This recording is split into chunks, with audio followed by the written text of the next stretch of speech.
Well, first of all, good morning and welcome. And I just want to thank all the members of the media for being here today. The Project Gaslight Extortion series has affected our South Asian community and the broader community for months now.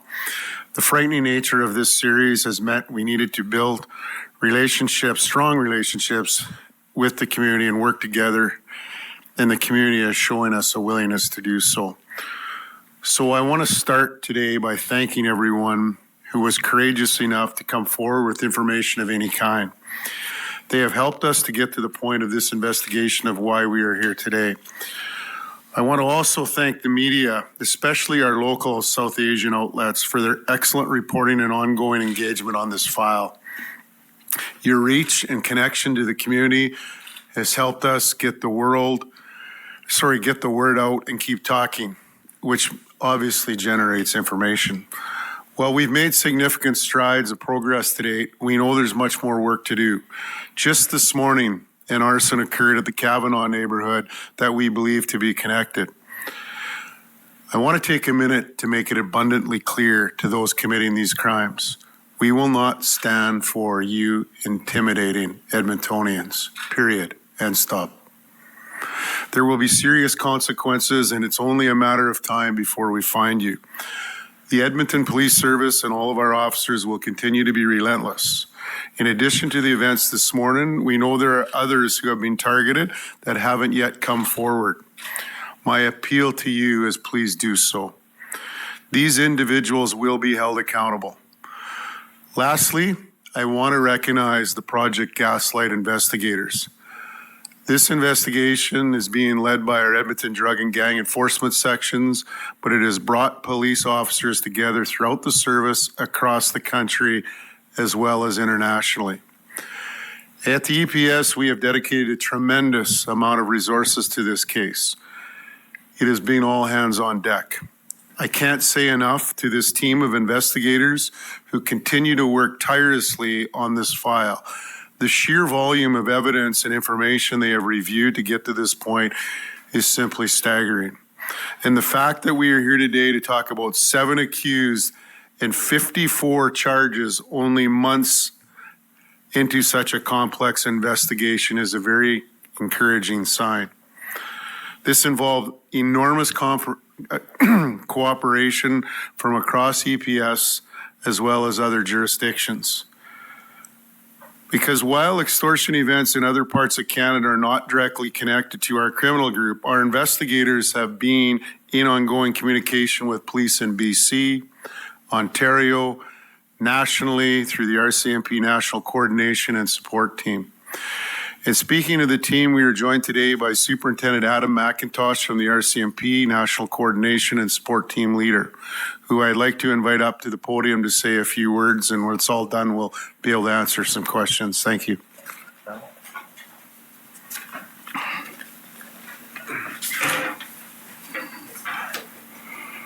Thank you, Chief McPhee.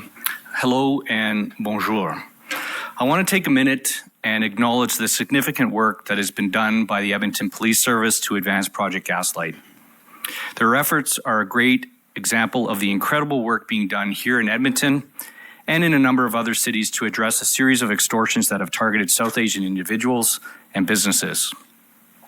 I'm the officer in charge for the RCMP National Coordination and Support Team, and it was created as a nationwide alliance of various police departments from here in Alberta, British Columbia, and Ontario that have all been dealing with similar types of targeted violence and extortions. Our mandate was and is simple: help coordinate and support. And we have done just that. Whether it is with additional police or civilian resources, specialized services, intelligence sharing, or liaising with other national and international police agencies. Federal policing has the network, capabilities, and reach to support.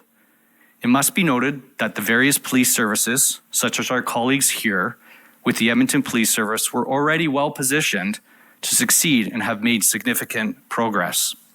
Our focus will be to continue to monitor and support various police investigations, capture best service practices, overcome any challenges, and also build on our collective efforts to identify, arrest, and deter those individuals and criminal organizations targeting our communities in Canada. I will turn it over now to Acting Inspector Dave Patton of the Edmonton Police Service Organized Crime Branch to provide a more detailed layout of their complex investigation. Thank you, Chief McPhee. Thank you, Superintendent McIntosh. Good morning, everybody. Thank you for attending today. I've spoken to you on several occasions about Project Gaslight, the EPS investigation into the extortion scheme targeting South Asian business owners in the Edmonton area. Since last October, we've been investigating 40 occurrences of arsons, firearms offenses, and extortions believed to be linked to the same criminal network. While we have made significant progress and laid charges in 26 of the 40 incidents reported to us, we know that we still have a lot of work to do. Yesterday, on Thursday, July 25th, EPS and RCMP officers executed search warrants at 6 locations in southeast Edmonton and arrested and charged 6 people. Those arrested ranged in age from 17 to 21 and were part of a structured group with a defined hierarchy and roles. These individuals prepared for their crimes by researching their victims before allegedly committing the extortions, arsons, and shootings they are accused of. They were also allegedly being paid to conduct these crimes. We have also issued Canada-wide warrants for 34-year-old Maninder Dhaliwal, who is believed to be the leader of the group, and he's the individual pictured to my right. Between the 7 of them, the accused are facing a total of 54 charges. Investigators believe Dhaliwal has been orchestrating the extortions from overseas, and the EPS is working with our federal and international counterparts, including the Drug Enforcement Administration, to locate him. Our investigation has not been limited by boundaries or borders, and we are grateful for the local RCMP assistance, the assistance of the RCMP National Coordination and Support Team, and the DEA's involvement. We appreciate them coming to Edmonton to support us in this investigation. Although we've had great progress with the arrests from yesterday, as you know, we were alerted to an early morning apartment fire in the Kavanaugh neighborhood, which we now believe is connected to this extortion series.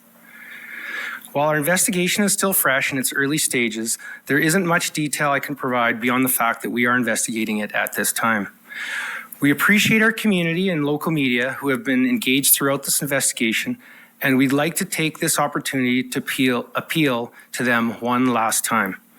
If you have information about the whereabouts of Maninder Dhaliwal, please contact us, or you can contact Crime Stoppers and report that information anonymously. Further, I want to thank our community for their cooperation so far and ask them to continue to report these extortions. We are aware that there are others who have been subjected to these extortions, and we would like you to come forward. If you paid money to this group and haven't yet contacted police, come forward. Tracking these financial transactions will assist our investigation greatly. If you have already contacted police, please stay engaged with our investigative team. And to the South Asian parents who have young adults at home, talk to them about what is happening in this city. We know the criminal network run by Dhaliwal is recruiting young adults who may be influenced to commit crime for financial incentives. While this group's activities have slowed considerably since our town hall in February, our investigators haven't. They have been working tirelessly to bring this file to where it is today, and we will continue to build our case against the suspects. We believe that the individuals identified today represent the core members of this criminal network. However, there is a strong likelihood that more people will be charged as this investigation continues. Thank you. Okay, perfect. We'll move into questions and answers. If you could use the microphone in the back, that would be great. And just let us know who your questions are directed at. Adam Zaccarelli with City News. This is for Acting Inspector Patton. Do we know if that fire last night was associated with these events? And then can you talk more on the group? You highlighted that they are part of an organized group. What's the motive?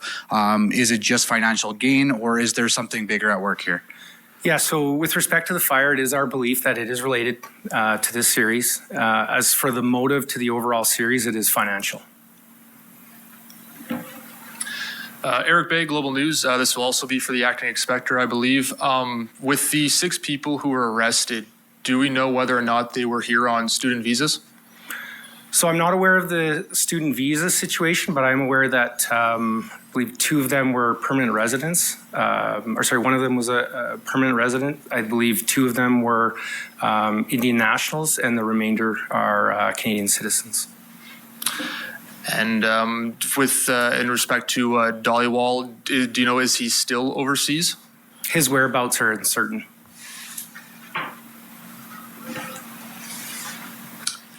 Nav Sangha, CTV News, Edmonton. You mentioned in the press release that he's changed his appearance. Is that plastic surgery? And how difficult is that going to make it to locate him?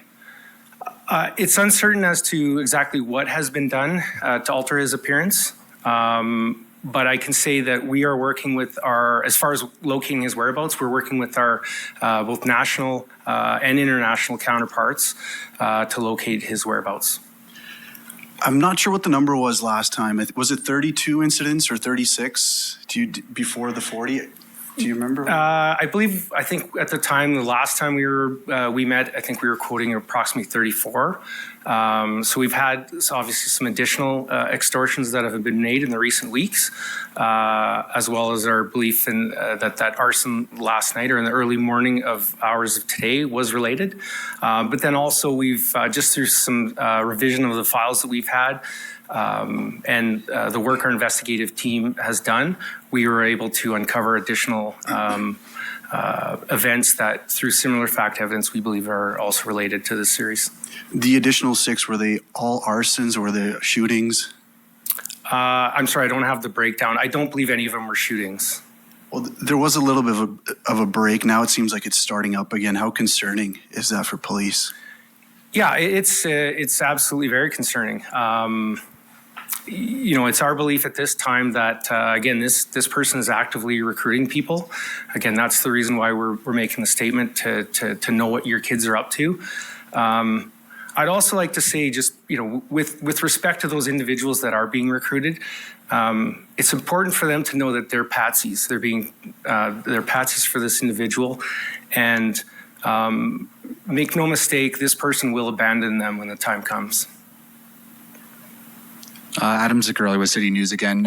The fire that happened last night, because it happened last night, how certain are you that, or how do we know that it was a part of these arsons if it just happened last night? So that work is being done, but we have been in communication with the business owner. And then this one will either go to the police chief or the superintendent. Working with other networks in other cities, I'm assuming there was some collaboration. Were these individuals arrested involved in those arsons as well, or is this specific to Edmonton? So what I can say with respect to other investigations such as occurring in British Columbia and Ontario, we're actively working with those police of jurisdiction. Some are RCMP, Peel, for example, Peel Regional Police Service. Their involvement as it relates to these investigations or others continues, and I anticipate that those investigations may result in charges somewhere down the line. Our role continues to assist with all police related to making connections both within Canada, nationally and internationally. So there is crossover. How that looks and continues as a part of the investigation. Gentlemen, if you're not on camera, just make a couple of Just to add to Adam's point, there is, I think we've talked about this about 3 times. I know DC LaForce, Inspector Payton has talked about it, including myself. We're going to find them. The reality is you can't hide. I mean, we've got police right across internationally, nationally, and certainly locally, and we're all interconnected. And I think the big message here today that, as Inspector Payton has said to you, is we got to stop them from recruiting our youth because it's destroying our community. And the focus out today is, you're signing up for something that, it's a check that'll never be cashed because it's going to interfere with your life and it's going to obviously jeopardize your future. So our message is this has to stop. And as you can see, it doesn't matter if he changes his appearance, we'll find him and he'll be held accountable. Gusharan from My Radio. Earlier, there was only focus was on wielders and developers. So with the time, have they included any other businesses other than builders?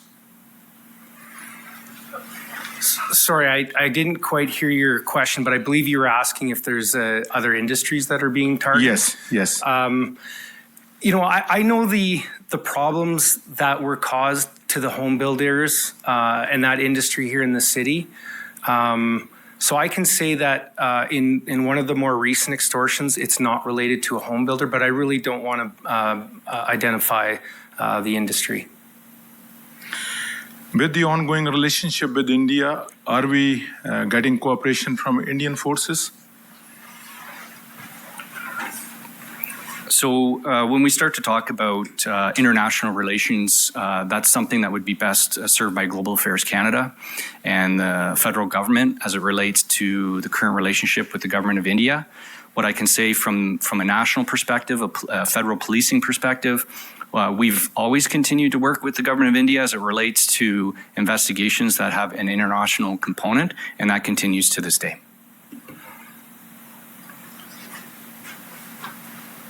Can we maybe share a little bit more information about the arrests that were made yesterday? Was everybody arrested without incident? Yeah, I think with regards to the operation that was undertaken yesterday, so we actually had 3 tactical teams involved, so 2 of our EPS tactical teams and 1 RCMP ERT team. We also had a team of investigators from the RCMP execute a search at one of those locations. And then we had 4 of our organized crime branch teams that were involved, and then 1 of our special projects teams involved. And so we had created interview teams, search teams, and arrest teams for that operation yesterday. There was, I think, at the top, there was probably somewhere around 100 officers involved, if not more.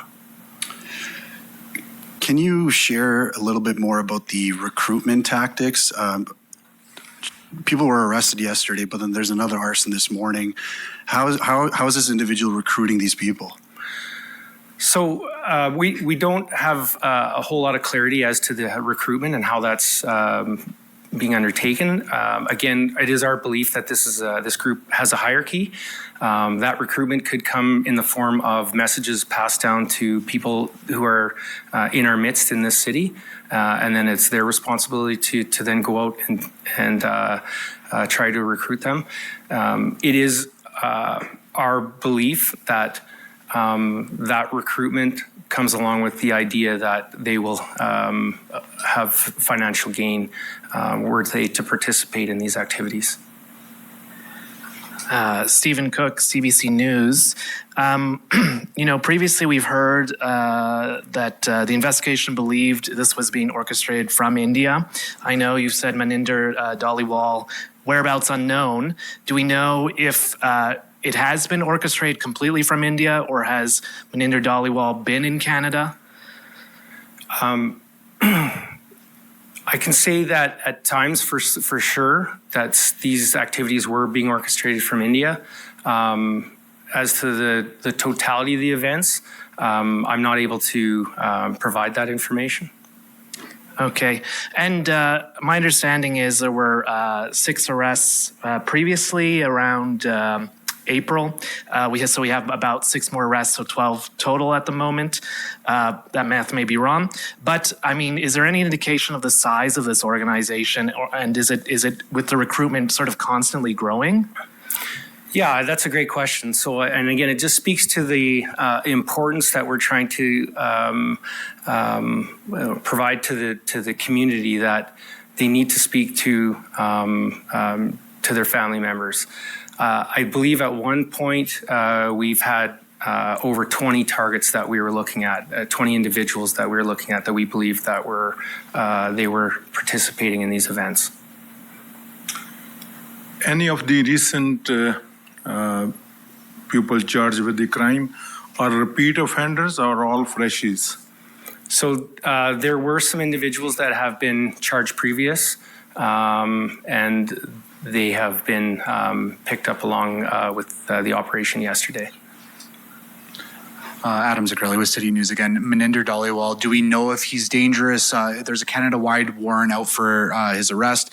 If people do recognize him or people do see him, this is more for the public. What do they need to know about this individual? Is he armed? Is he dangerous? Do not approach, and all the extra stuff involved. Yeah, so great question. Obviously, if they locate this person or identify him or believe someone matching his description is kind of in their midst, definitely call the police. We do have the Canada-wide warrants out for him, so wherever he may touch down across this country, we're hoping that he can be apprehended.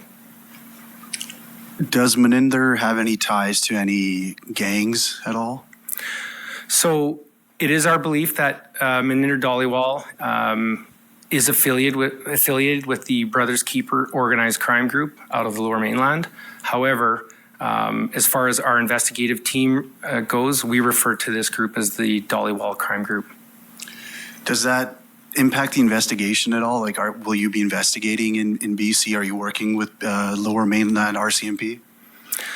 No, we have no information to suggest that that this group is actively working outside of the kind of the Edmonton region boundaries. So right now we're just focusing our efforts here in Edmonton.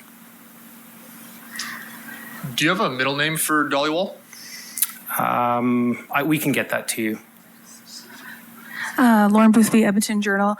If you can't speak specifically about how this group is like recruiting, can you talk about how it looks like some other organized crime groups and how these kind of organizations work, maybe compared to this one?